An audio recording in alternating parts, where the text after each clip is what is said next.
What's up, YouTube? Today, we're looking at an Elderberry Camel Bone, a 39, an old Sheffield Jack. And I actually have a piece like this from Sheffield that is not very impressive, so I didn't get it out. But basically, it has this slight curve and a secondary, smaller pin blade to complement the spear. Oval shield. The action's nice, but I can barely get it open. My nails are too short right now. I have this guy here, a blade key. It's not that big of a deal, but right now it's not in my rotation at all, simply because it's hard to open. Should that stop you? If you have nails even a little bit, you'll be able to get this open. The action's nice. It's a nice looking piece. I like the die. Some people are really going crazy over this knife, saying, don't sleep on this knife. Don't sleep on it. Because I guess the slang is like borderline. It's getting to the point of like, real life isn't TikTok. You don't need to talk like a kid. Is this a nice piece, though? Bottom line, of course, it's a GEC. Should you really break your neck trying to get a hold of it? I would say not. I mean, this is basically a different version of the Eureka Jacks. I think they're 92s or 93s. I didn't grab one. I'll do another video where I compare them more closely. Eureka Jacks have the humpback jacks, so to speak. If you don't want to get one of these, don't. They are neat little pieces. Are they worth the premium that you're paying?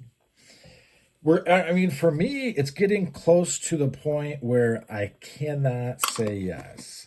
Not that I'm saying no. I'm not saying no, that they're not worth the money. I think that ultimately GEC could get away with charging a lot more, and still, I don't think it would be a ripoff.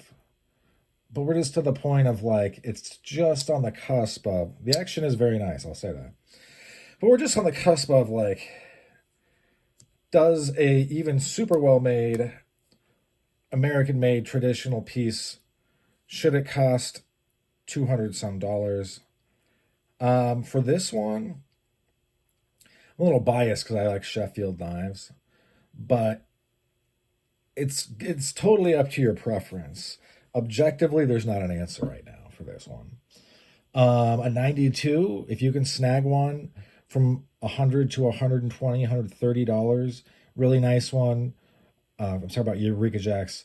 Not nice ones that aren't olive drab, micarta, 150 to 180-ish. Super nice ones, 200-ish maybe. But definitely, if you could get it from 80 to 120 for an olive drab micarta Eureka Jack, yeah, that's worth it. To me, that's totally worth it. Is this one worth more than $200? I'm gonna go with no. Is it worth the 100? I paid 180 for this, I think, or just about. I think it was a little under. Yeah, that's a little. I think the top range, I would say, of the value to what you're getting type of thing. I hate to be the person that is like kind of curmudgeon-y about anything, because I do like the hobby, so to speak, and I do love GEC knives. I have a channel that kind of revolves around, 100% revolves around traditional knives, but I also have over 100 GEC reviews. Yeah, it's just getting to the point of, does it speak to you as a piece? I know that Blades Forum is getting what they're calling a bunny jack, in that this has a clip. I don't know how it's a bunny. Who cares, right? Like, I really don't care. But, the little things, little quirky names and what they actually refer to. Talking about value, trying to be real with my channel and the people that watch me. If you can get this for under 150, I'd say go for it. But then you're going to be watching places like DLT, Knives Ship Free potentially. I don't think so though for that guy. collector's knives, Grand Prairie knives, GP knives. You're going to be watching just a handful that you know that are these are going to come out and drop at the lowest range, and then bam, I would snag one. Is it worth it from Old Country Knives? They're going to be selling to you over eBay like at 220, so it's going to cost 250. No, after tax and everything, no, it's not worth it. I would not recommend that. So we're getting to the point of like, I don't want to say splitting hairs, because in all reality, like $180 is a lot of money for this knife. You can get one from Sheffield for like 40-ish, 30-ish. There's also the A Wright and Son series that are on my channel. You can get a really nice one, really nice one of those knives for $80. So 100 less than this. The collectability, the desirability, is this going to be more desirable? The fit and finish going to be better? The value that it holds, will it retain it longer? Time will tell. I would say yes, and I do like this bone. But we're talking about subjective things as if they're objectively, right? And I wouldn't say I'm a subject matter expert, but honestly, compared to like the rest of the population, yeah. Am I more than like maybe other collectors? I don't know. Who cares, dude? This isn't a science. I'm just telling you what I think, and I'm throwing out numbers that are accurate, and I'm trying to give you a value assessment.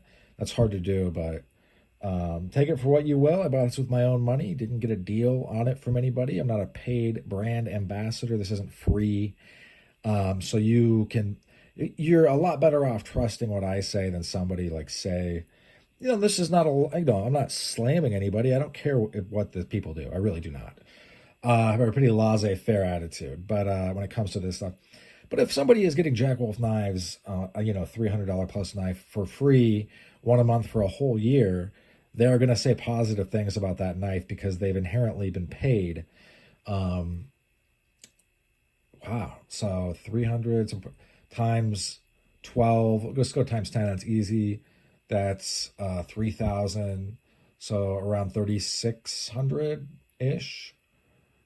So yeah, I mean, that's not an insignificant amount of money to anyone. And if they could end up selling those for $500 a pop, so then you're over around $6,000. So yeah, that's kind of the math no one wants to do when it comes to that kind of stuff, but I'm doing it for you in my head. Maybe it's wrong, maybe it's right. Use the calculator on your phone. Use your judgment. Thanks for sticking with me to the end. Hope you folks have a great rest of your day. That's all she wrote for this one. Bye now.